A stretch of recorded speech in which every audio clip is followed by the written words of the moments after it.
Esta história começa antes da destruição causada pelo dilúvio, quando ainda existia outra civilização na Terra, sobre o lugar que hoje, convertido em lenda, chamamos de Atlântida.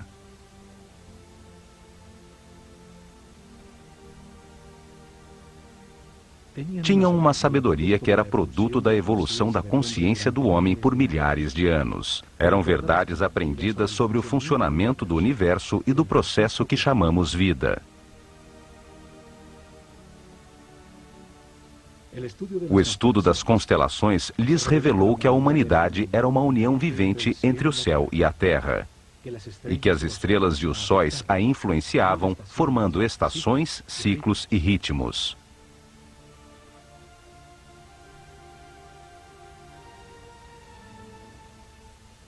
Sábios sacerdotes da Escola de Conhecimento de Narrakal, na Atlântida, descobriram que o planeta estava nos momentos finais de um destes ciclos.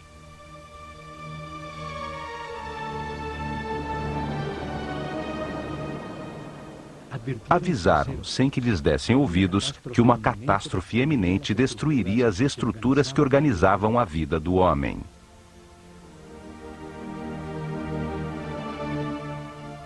Sem o apoio da maioria da população, construíram alguns barcos fechados por todos os lados e os protegeram com campos eletromagnéticos de forças que podiam penetrar e dissolver a matéria. Comandados pelo sumo sacerdote Chiquitet Arelish Vomalitis, subiram a bordo com suas famílias, alguns instrumentos e animais domésticos e afastaram-se de Atlântida.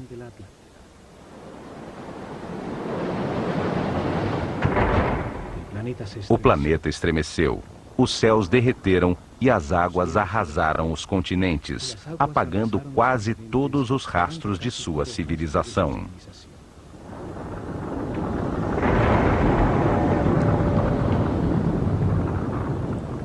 Como evidência próximo ao Egito, foram encontrados uns gigantescos monumentos de pedra chamados megálitos, que por seu tamanho, peso e difícil montagem, revelam uma tecnologia desaparecida, certamente da civilização Atlante. A primeira evidência está em Baalbek, Líbano. Lá se encontram os 3 maiores e mais pesados monumentos de pedra do mundo, chamados monolitos. Cada um pesa 1.200 toneladas, mede 25 metros de comprimento, 8 de largura e 5 de altura. O maior peso que podemos levantar com um guindaste é o ônibus espacial Discovery, que pesa somente 150 toneladas, 1/10 do peso dos monolitos. Não existe hoje tecnologia para levantá-las e muito menos para posicioná-las com tanta precisão. O lugar onde foram talhadas fica a 3 quilômetros, onde se encontra uma pedra do mesmo tamanho que nunca foi utilizada pelos construtores originais. Em virtude do seu tamanho, a misteriosa plataforma tornou-se um lugar sagrado para as culturas que, depois do dilúvio, se assentaram na região. Assírios, persas, gregos e, por último, os romanos construíram seus principais templos sobre a plataforma. A segunda evidência está em Jerusalém. A cidade é sagrada para 3 religiões. Lá existem outros desses megálitos, monumentos gigantescos, pesando cada um mais de 800 toneladas. Por seu enorme e inexplicável tamanho, também se converteram em lugares sagrados em volta dos quais cresceu Jerusalém. Fazem parte da enorme plataforma que sustentava o templo dos judeus e que hoje segura a mesquita de Al-Aqsa e a cúpula da Roca. As pedras fazem parte das fundações do Muro das Lamentações. Hoje chega-se lá por um túnel que revelou as enormes pedras. Os megálitos de Baalbek e de Jerusalém faziam parte de construções desaparecidas com o cataclismo universal e permaneceram em seu lugar por serem tão imponentes. Este cataclismo destruiu a civilização Atlante. Isto aconteceu por volta do ano 10.900 a.C., quando o sistema solar transitava no signo de Leão, e está registrado nos livros sagrados de todas as culturas do mundo.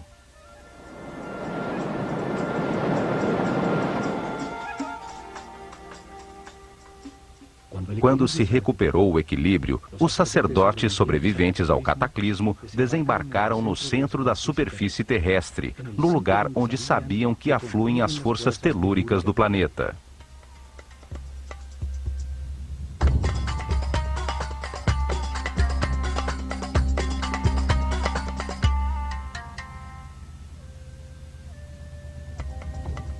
Esperavam utilizar essas forças para dar impulso ao pensamento do homem, construindo maciças formas piramidais que ressoavam, concentravam e transformavam a vibração fundamental do planeta em energia. Seres muito avançados espiritualmente, que tinham um conceito de progresso que não estava baseado em aquisições materiais, mas em encontrar a paz e a harmonia interior, transformando o limitado homem-animal num super-homem. Estes sacerdotes, num momento que chamaram de Zep-Tep, o tempo novo, viram ressurgir das águas um oásis estreito e longo, uma terra fértil, rodeada pelo deserto protetor, às margens de um longo rio. Chamaram-no Egito. A terra que emerge das águas, o país de um único rio, o Nilo, com as melhores condições para gerar uma nova civilização. Os sacerdotes viram o cataclismo como uma oportunidade de orientar a humanidade a um destino mais alto e estruturar neste novo ciclo uma sociedade dedicada ao aperfeiçoamento espiritual.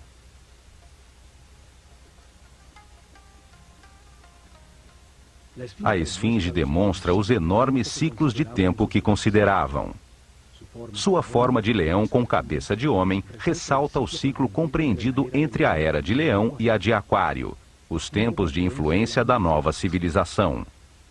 Viam a vida como um processo desenhado por Deus, no qual o homem reencarna sucessivamente para aperfeiçoar-se e ascender na hierarquia do universo. O espírito do homem que não entende o Criador, nem a razão do universo ou de sua própria existência, se encarna num corpo para viver experiências que lhe permitam adquirir sabedoria e compreensão. O lugar em que reencarna e experimenta tudo tem dois extremos opostos. É um universo polarizado e dual, que permite a comparação entre as partes, para compreender qual é a verdadeira. Aprende-se individualmente o resultado de cada decisão e comportamento na vida. O sofrimento permite entender a felicidade e a angústia permite entender a paz. Ao longo de muitas vidas, comparando os dois extremos, entende-se que a verdade está no centro, na neutralidade do amor. Através da reencarnação, o homem compreende a vida, se transforma num ser que respeita tudo o que existe, compreende que tudo tem a sua função, aceita que todas as circunstâncias, mesmo as mais difíceis, são perfeitas, pois são lições para o aperfeiçoamento espiritual.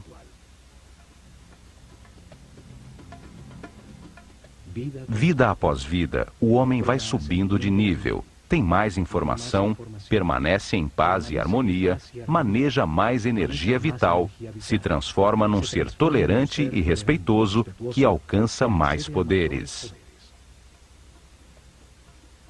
Compreende que no universo dual, em circunstâncias contraditórias, a única coisa que não tem polaridade é o amor. O amor é neutro como Deus. Com o zodíaco de Benderat, ensinaram que esse processo de aprendizagem concede a cada espírito um ciclo cósmico, 12 eras zodiacais.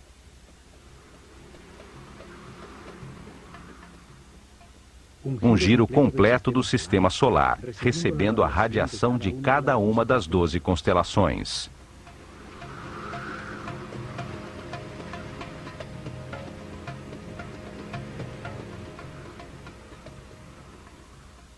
Durante esses 25.920 anos, reencarna 700 vezes em diferentes corpos, lugares, tempos, circunstâncias, condições e personalidades.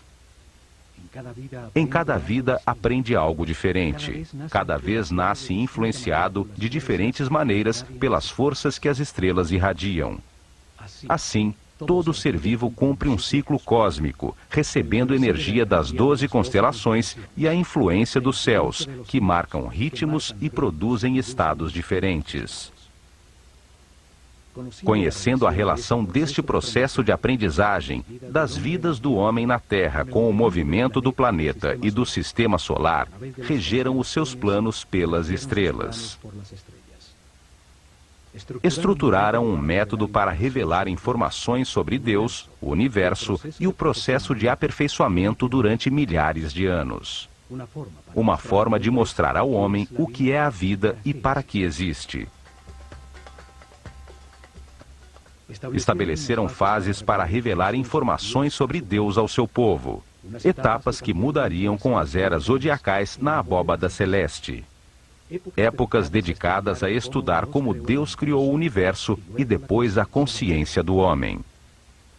Cada fase da revelação foi dirigida por um centro religioso construído ao longo da coluna vertebral do Egito, o Nilo. Atuaram como os chakras, ou centros de transformação e distribuição de energia e informação ao corpo do país. Desenvolveram em 4 épocas 4 centros religiosos, cada um deles dedicado a explicar e conseguir a compreensão do povo sobre uma fase do Gênesis. Cada um deles dedicado a um momento distinto do único Deus, com nomes e formas simbólicas diferentes.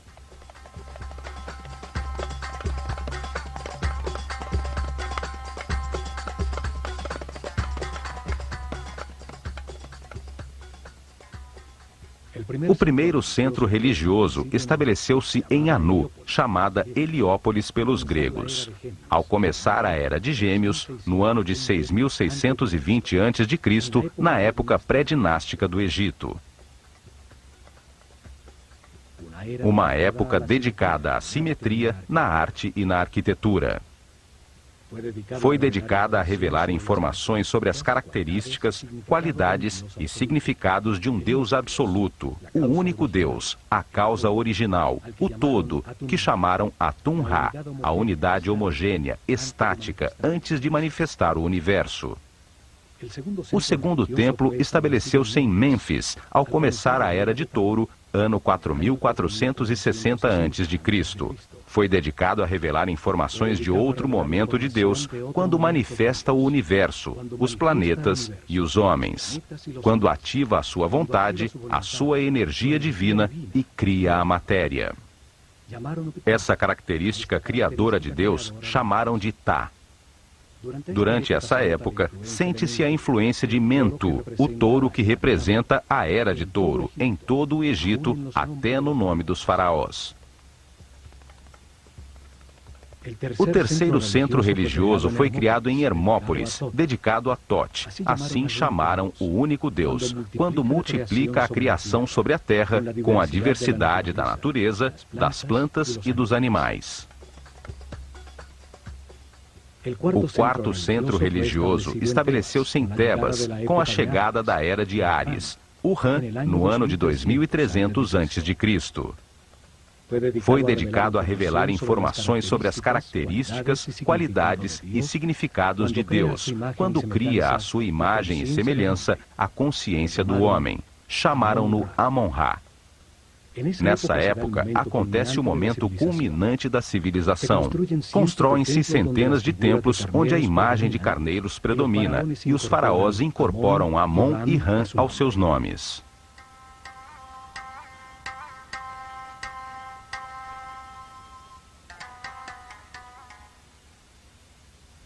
As mudanças de era ou constelação zodiacal determinaram a duração de cada fase da revelação. O povo entendeu aos poucos que existe um só Deus, que por suas características e momentos diferentes em que cria o universo e o homem, tem nomes diferentes. Criaram uma escola de mistérios para transmitir o seu conhecimento, garantindo sacerdotes sucessores de sua casta para continuar o processo de revelação. Se desenvolveram ao redor dos templos e centros religiosos. Em seu interior, se dedicaram a converter os iniciados em seres respeitosos, capazes de guiar seu povo e manejar as forças fundamentais da natureza. Escolheram seus discípulos entre todos os meninos do Egito, pelo nível de consciência e de sensibilidade que demonstravam, dando-lhes a possibilidade de dedicar-se a uma vida de sacerdócio. Deram-lhes informações sobre o processo de aperfeiçoamento, sobre Deus e o universo, através da reencarnação. Ensinaram-lhes ciências, artes, religião e filosofia. Foram treinados a exercitar seu autocontrole, aprenderam a conservar a sua energia vital, a compreender a importância do respeito e do livre-arbítrio, acelerando seu processo evolutivo. Foram convertidos em sucessores de sua casta, sacerdotes com o conhecimento e o poder que este produz, com a missão de guiar o povo num caminho de aperfeiçoamento geral. Foram encontradas estátuas de sacerdotes, uns saindo de um cubo, outros representados como escribas, seres com o conhecimento. Alguns poucos tiveram adicionado aos seus nomes a palavra Hotep, que significa sábio, como Imhotep ou Amenhotep, filho de Rapu, como reconhecimento de sua sabedoria.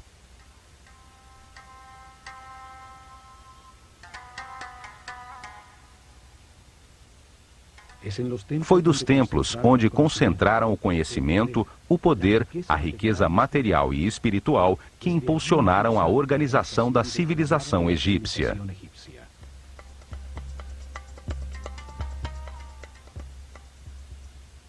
Utilizaram o olho de Horus como símbolo desta organização fechada de sacerdotes que dirigiu o destino do Egito por milhares de anos, nas sombras, atrás do faraó.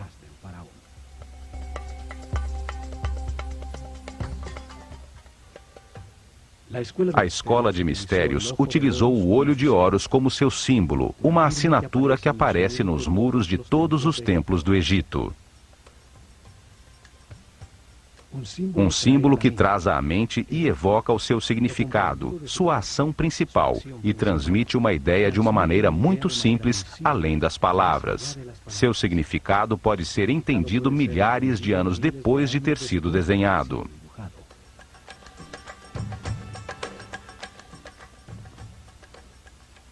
Os olhos são o sentido do sol, a origem da vida. Atuam percebendo a sua luz e as vibrações da cor. Transmitem à mente a intensidade e a força do fogo. Os olhos são os terminais nervosos que percebem a vontade divina, a intensidade da luz, a força de Deus, que os egípcios chamavam de Fi. A força que condensa o espírito na matéria, dando lugar ao universo, o lugar de experimentação da consciência. São os únicos nervos na superfície do corpo e que podemos observar em seu funcionamento vital. Florescem dentro de esferas cheias de um líquido branco cristalino.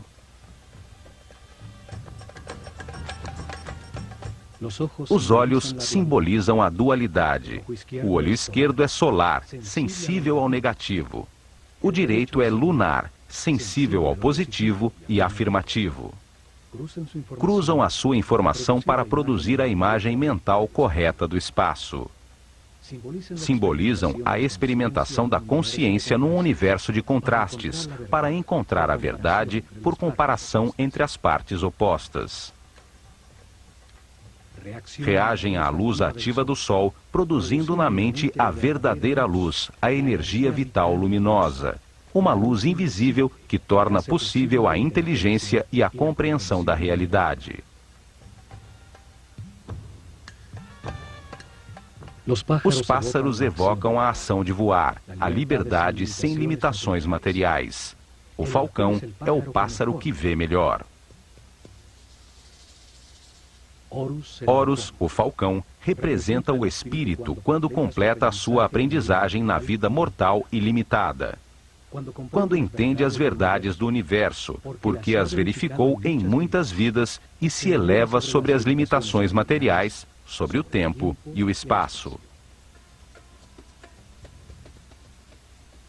O olho de Horus é a consciência imortal que tudo sabe, tudo vê.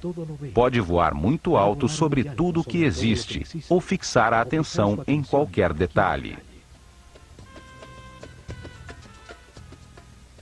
Evidentemente, os sábios sacerdotes se viam como observadores e guias de um movimento de aperfeiçoamento em direção à luz. Por isso, o seu símbolo era o olho de Horus, o olho que tudo vê.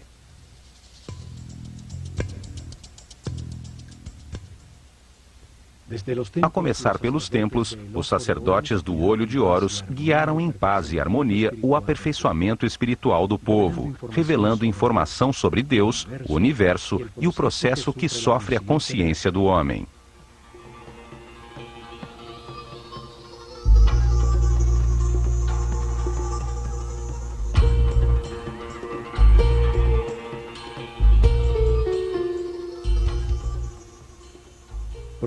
Protegido por muros altíssimos, cada templo era um enorme complexo, onde moravam milhares de pessoas, homens e mulheres igualmente, porque não havia distinção de sexo. Dedicavam pelo menos 21 anos de suas vidas recebendo informação e treinamento para se converterem em sacerdotes ou sacerdotisas. O processo de aprendizagem era realizado em vários templos, onde permaneciam por longos períodos enquanto recebiam as informações necessárias. Havia treinamento correspondente a esse e provas de autocontrole para alcançar outro nível em outros templos sobre o Nilo.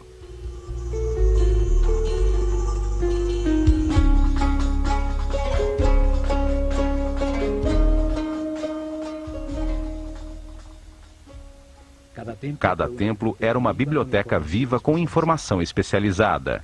Cada um continha uma lição diferente sobre o universo ou a razão da existência. Cada templo continha em seu interior um tema sagrado distinto, com informações que dão sentido a tudo que existe.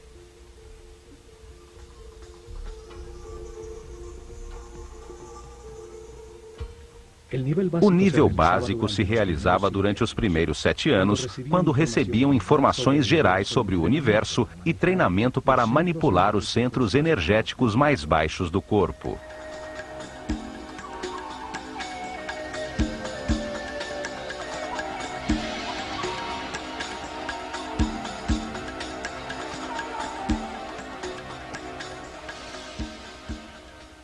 Havia templos como o de Kom Ombo, dedicados a entender a necessidade do universo dual e polarizado, para permitir à mente comparar entre extremos opostos e assim compreender a verdade.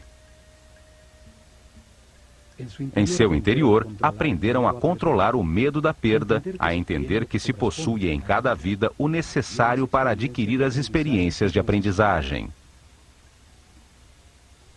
Tinham instalações que despertavam o medo da morte para aprender a controlá-lo e entender que a morte é apenas um passo para outra experiência. Em túneis com água e crocodilos, grandes alturas, lugares fechados com serpentes, os iniciados provavam a sua determinação. Lá receberam a informação para superar o medo ao abandono, os instintos de agressão e defesa, a entender a existência de programas mentais inconscientes que geram reações automáticas para poder controlá-las. No templo de Luxor, em Tebas, transmitiram os conhecimentos que tinham sobre o funcionamento do corpo e o treinamento para que a consciência se identificasse com ele.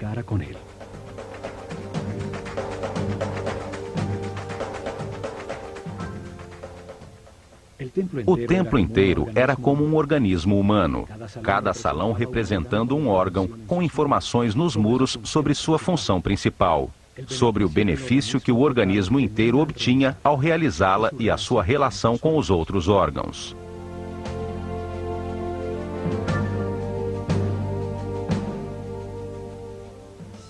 Em seu interior, realizavam exercícios de concentração e de movimento, levando a sua mente a cada órgão, até que o corpo inteiro estivesse consciente e os manipulasse à vontade como um excelente instrumento. Vários templos, com sacerdotisas de Néftis e Ísis, se dedicavam a transmitir informações e treinamento sobre as percepções físicas, as emoções e desejos carnais, sobre a diferença das emoções superiores, a intuição e a inspiração.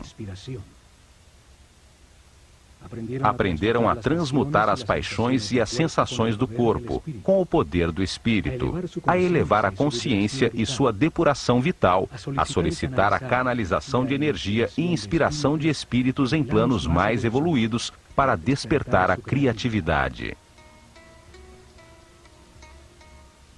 Muitos templos, como o de Hathor, em Denderá, estavam dedicados às ciências, astronomia, astrologia e matemática. Em seus terraços, se dedicavam a registrar os céus, a entender as diversas energias que cada constelação emite e os efeitos que produzem. Seguiam dia a dia os desígnios das estrelas, controlando a duração do ano solar, a data exata da enchente do Nilo, o momento em que a Terra mudou da Era de Touro para a Era de Áries e os lugares que afetam o processo de evolução.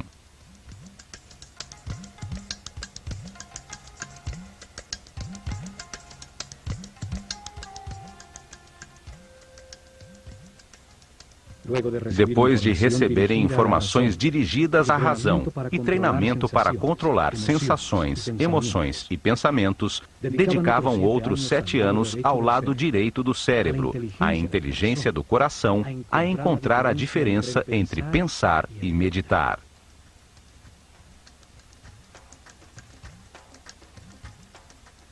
O templo de Karnak, o maior do Egito, estava dedicado à consciência, a analisar as forças que a moldam, a entender o processo de evolução e a acelerá-lo, utilizando conceitos, palavras, sensações, pontos exatos ou movimentos.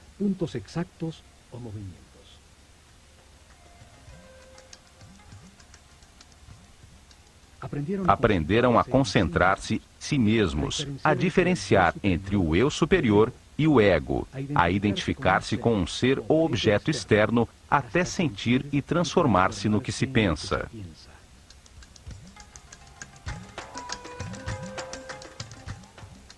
Realizavam exercícios de telepatia em lugares próximos, depois à distância, num momento determinado do dia, até aprenderem a comunicar-se mentalmente a qualquer hora.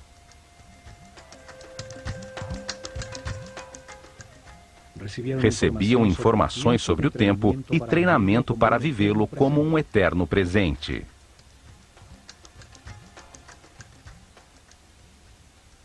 Entendiam que pensar é comparar para conhecer e que quando se sabe tudo, não se pensa nem se compara.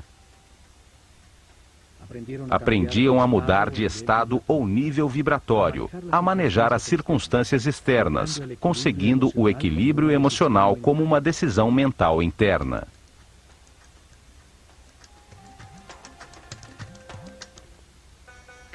Cada templo continha 3 níveis de informação. Era uma maneira de revelar informações simultaneamente a homens em diferentes níveis ou estados evolutivos. O primeiro nível transmitia informações básicas dirigidas ao povo. Cada templo contava uma história simples, repleta de símbolos e personagens fantásticos. Um drama sagrado facilmente compreensível. As ideias eram expressadas como mitos em forma de história.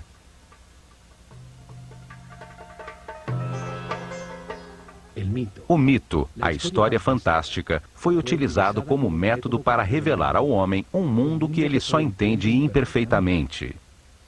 Os mitos ganham vida quando se acredita neles.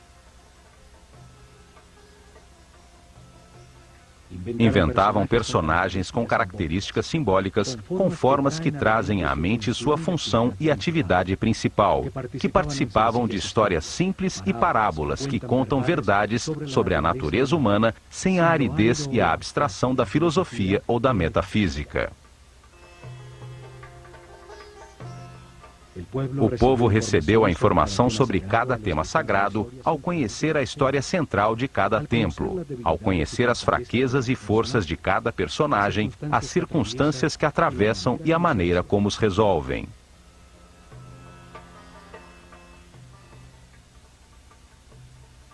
Utilizavam um segundo nível de informação, dirigido aos discípulos, seres com um nível espiritual mais elevado, aos quais se explicava diretamente o mesmo tema sagrado de uma maneira mais concreta e profunda.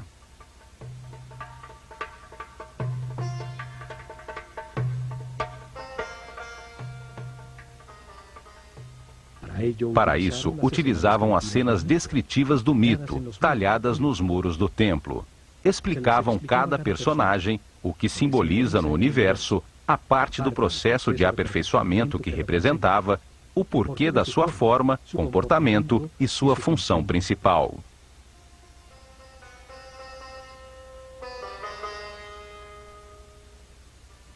A sabedoria dos sacerdotes do Olho de Horus fica evidente na história contada por cada templo e nas formas que utilizavam como símbolos.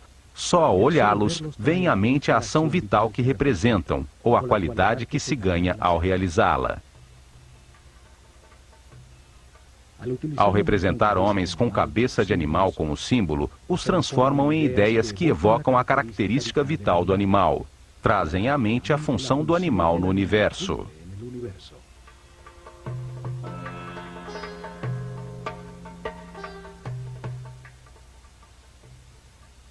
Um homem com cabeça de chacal adquire as suas características, seu instinto de orientação no deserto. Seguindo as suas pegadas, chega-se sempre a terras cultivadas. É, portanto, um excelente guia. Cada símbolo evoca uma simbologia. A forma simples de um pássaro evoca na mente o voo, a liberdade. Um disco solar sobre a cabeça de um homem fala da sua iluminação, da sabedoria que irradia, da informação que tem, do nível da sua consciência.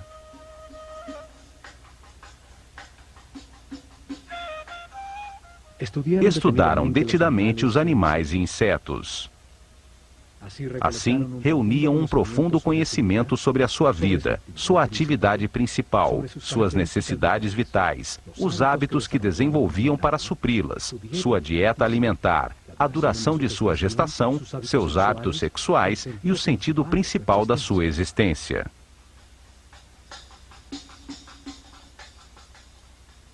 Escolheram os animais mais idôneos para representar uma ação vital e o que acontece no universo quando se executa. O processo da lagarta que se arrasta e tece para depois transformar-se em borboleta.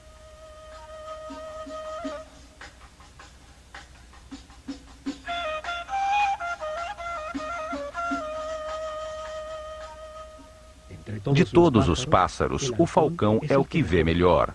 Tem um cérebro óptico com a vista mais perfeita e desenvolvida.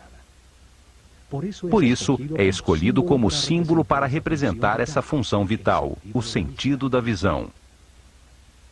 Uma figura humana com cabeça de falcão é um ser que tudo vê, que domina o panorama, vendo perfeitamente cada um dos detalhes em que foca a sua atenção.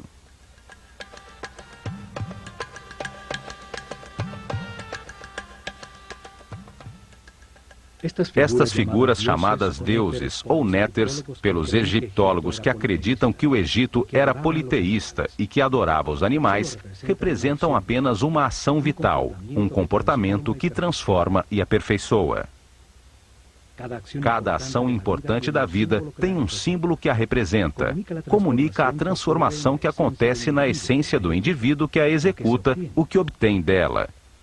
Um par de braços indica a adoração, um par de pernas a ação de andar, uma boca a ação de falar.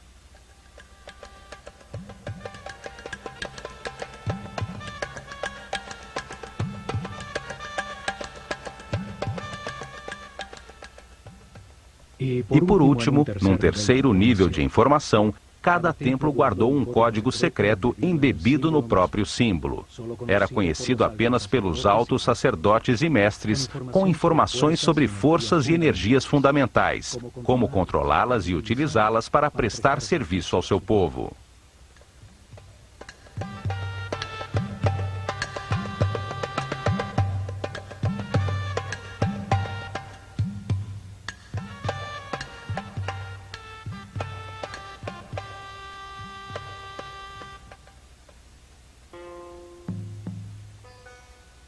Em templos como o de Horus, em Edfu, o sumo sacerdote levou seus discípulos mais evoluídos a deslocar sua consciência no tempo, abrindo o inconsciente para reviver e compreender as vidas passadas em seu processo de reencarnação. O sumo sacerdote foi sempre um ser muito adiantado no caminho espiritual. Ele não se identificava com o corpo, conhecia perfeitamente o seu funcionamento e que energias utilizar para equilibrá-lo.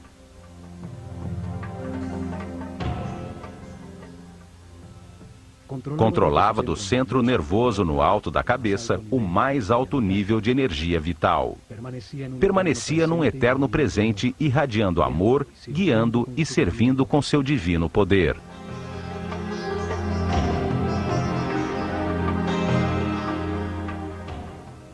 A matéria apenas recebe, se contrai. Dar é irradiar. Esta é uma característica vibratória do espírito. Os seres de cada nível recebem e transmitem aos níveis inferiores.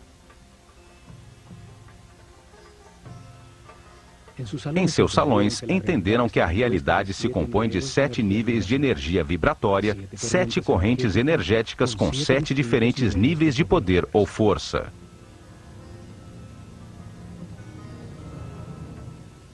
O corpo tem 7 chakras ou centros de transformação da energia fundamental do universo. Cada ser humano, em sua vida presente, utiliza um desses 7 centros, dependendo do nível de evolução de sua consciência. Quanto maior compreensão do universo, mais respeito, mais alto o chakra ou centro nervoso utilizado para transformar a energia, maior quantidade de energia processa diariamente e mais poderes transcendentais tem. O sumo sacerdote podia controlar as forças fundamentais pelo altíssimo nível de energia vital em que permanecia o seu organismo. Seu sistema nervoso tinha uma resistência correspondente a esse nível de energia.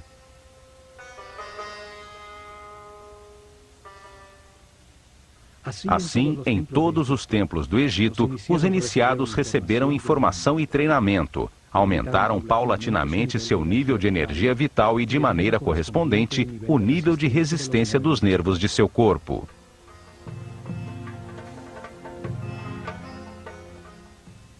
Aprenderam a manter-se em paz, harmonia, a respeitar tudo o que existe, a aceitar a perfeição do universo, para conservar seus níveis de energia vital, no caminho do aperfeiçoamento que leva à onipotência, ao controle de forças e energias superiores.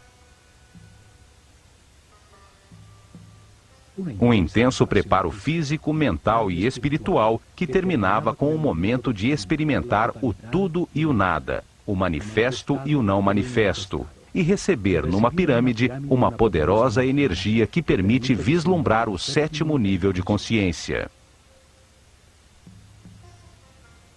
Durante a Era de Touro, se dedicaram a experimentar uma forma piramidal de tecnologia ressonante, que transformava as vibrações do planeta em energia. Um conhecimento herdado a ser colocado em prática.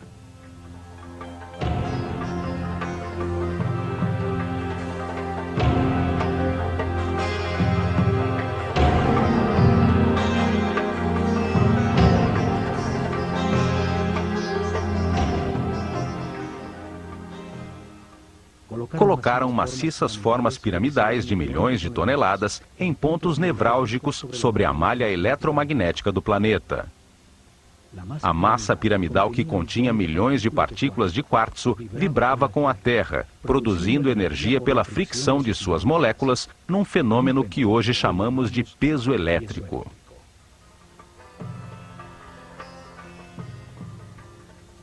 Construíram muitas pirâmides, até chegar ao modelo perfeito da pirâmide de Quéops. Seus corredores, galerias e câmaras transformaram essa energia em som, fazendo vibrar em níveis cada vez mais altos o que fora preparado física, mental e espiritualmente. Esta força impulsionava a mente do homem a perceber outras dimensões, chegando a outros estados especiais de consciência. Com esta ajuda externa, os iniciados vislumbravam o 7º nível de consciência. Retornavam relembrando o êxtase obtido, as verdades verificadas, para transmiti-las a seus companheiros com palavras e ações. Em suas meditações posteriores, obtinham novamente esse estado de unidade sem movimento, até que essa situação se consolide definitivamente, e eles fiquem de maneira permanente no estado de Deus-Homem, sempre irradiando energia positiva de amor.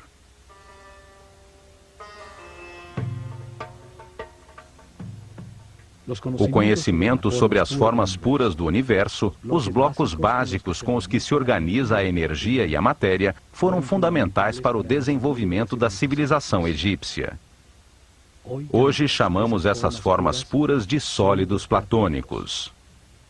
5 polígonos com seus lados e ângulos iguais, baseados em triângulos equiláteros, a forma divina, sem tensões. Utilizando essas formas, puderam produzir efeitos de ressonância e concentração energética, para elevar a percepção da consciência, para conseguir efeitos de supercondutividade, com os quais se anula a força da gravidade. Hoje se descobriu que o planeta tem pontos nevrálgicos, chamados nodos diamagnéticos, onde se pode controlar a força de gravidade do planeta e produzir fenômenos de supercondutividade. A supercondutividade permite amplificar ou diminuir a força da gravidade. Ao aumentar o peso das pedras, se enterrava conhecimento, sem que fosse necessário escavar. Ao diminuí-lo, tornaram as pedras leves para empurrá-las e movê-las facilmente, desde pedreiras longínquas. Na ilha de Sehel foram encontrados hieroglifos com fórmulas e ingredientes para produzir uma espécie de concreto que parece rocha. Cientistas franceses os decifraram parcialmente. Suas experiências confirmam que se trata de polímeros, que ao solidificar-se produzem uma espécie de pedra. Isso explica a facilidade para fazer juntas tão exatas entre as pedras dos seus templos, conseguindo usar os blocos já fundidos como forma para os novos.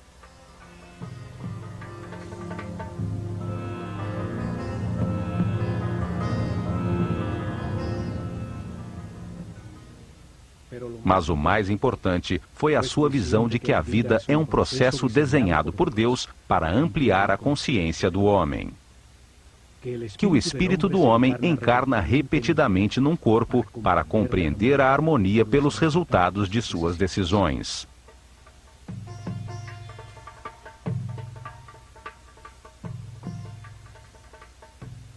Ao viver muitas vidas com experiências opostas, de angústia e de paz, de depressão e de felicidade, de riqueza e de pobreza, de saúde e de doença, compreende a razão da sua existência e acaba com as limitações materiais, transformando-se num super-homem imortal. Um ser que não perde na morte a consciência ou a informação acumulada. Um espírito sábio ao final de um processo, que sobe outro degrau na perfeição do universo.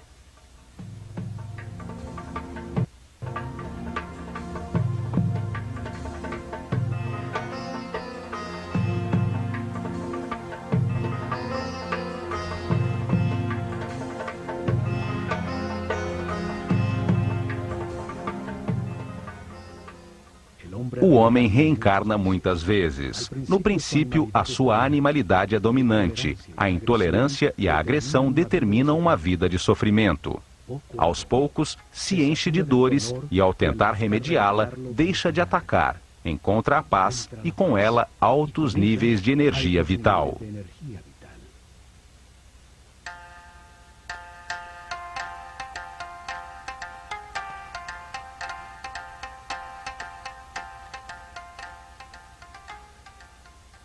Com a informação do processo de aperfeiçoamento e das leis que o regulam, os egípcios melhoraram de vida, aceitaram os momentos difíceis como parte do seu caminho de aprendizado, permanecendo assim em paz e harmonia.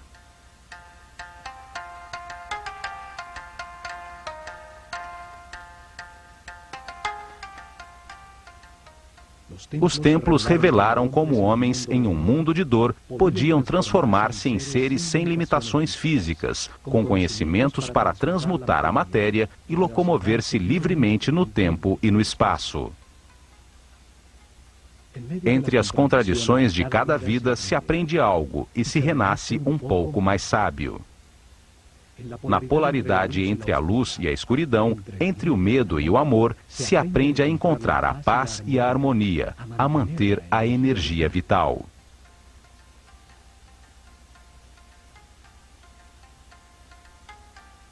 Ao sentir na pele os tormentos e a angústia que produzem a ira, o ódio, o rancor ou a vingança, se compreende o valor da harmonia. Ao compreender que cada decisão produz paz ou sofrimento, pode-se passar do inferno da vida ao céu da mesma. O povo entendeu que todas as ações da vida diária, pescar, semear, colher, são uma maneira de aproximar-se de Deus, de se aperfeiçoar a cada dia. Construíram uma comunidade em paz e uma tal felicidade que, quando o historiador grego Heródoto visitou o Egito no ano 500 a.C., não pôde deixar de afirmar: de todas as nações da terra, os egípcios são os mais felizes, sãos e religiosos.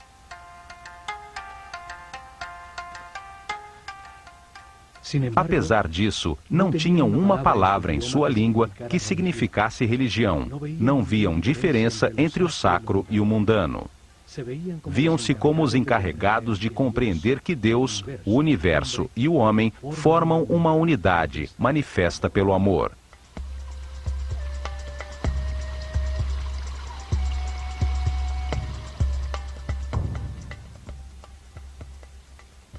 Nestes programas do Olho de Horus, veremos a mensagem que os egípcios transmitiram em seus templos: que todos os homens avançam por um caminho de aperfeiçoamento que leva muitas vidas. Alguns estão mais evoluídos que os outros, mas todos chegarão à imortalidade e à consciência permanente, somente aprendendo a ser flexíveis, a aceitar as circunstâncias e a respeitar todos os seres que nos rodeiam.